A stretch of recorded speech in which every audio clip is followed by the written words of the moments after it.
volatility has overall increased in the past weekend here in the overall markets. We're going to be looking at SPY here on the daily chart. And on Friday, basically just more of the same, that more of that volatility kicking in, only this time to the upside. You had that overnight, I guess, early morning big dip. I mean, you're talking about 4 a.m. or so, 5 a.m. That's when you kind of hit rock bottom in there. And then just a steady climb forward all the way up to open. Once we opened up, just more of a steady climb, and we ended back up at the 664 range. We were down right around those 652, 651 areas at 4 or 5 a.m. in the morning.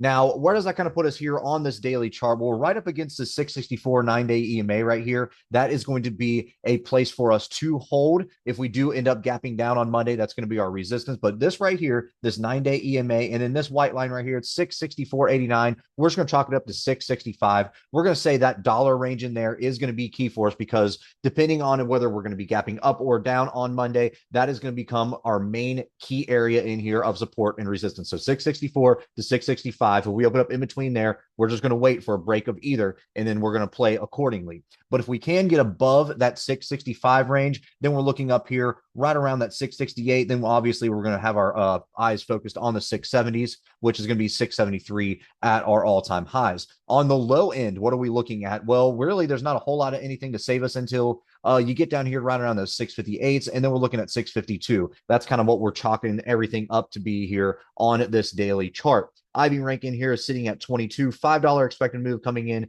by Friday, Tuesday, right around 7. And if you go out to Wednesday, right around $8.50 of an expected move priced in by your options traders for those expirations. So we're going to see what happens. Are we going to be gapping up or down on Monday? Is that volatility that we just had that expanded on Friday with that VIX up to 24, is that going to shrink back down even more than what it did there at the end of the day? What is going to happen? That's kind of what we've got to take all that into consideration as we're looking at this chart and the overall markets, and see if there's any news catalyst to go along with things. So again, 664 to around 665, that's the area that we're watching for a break either way.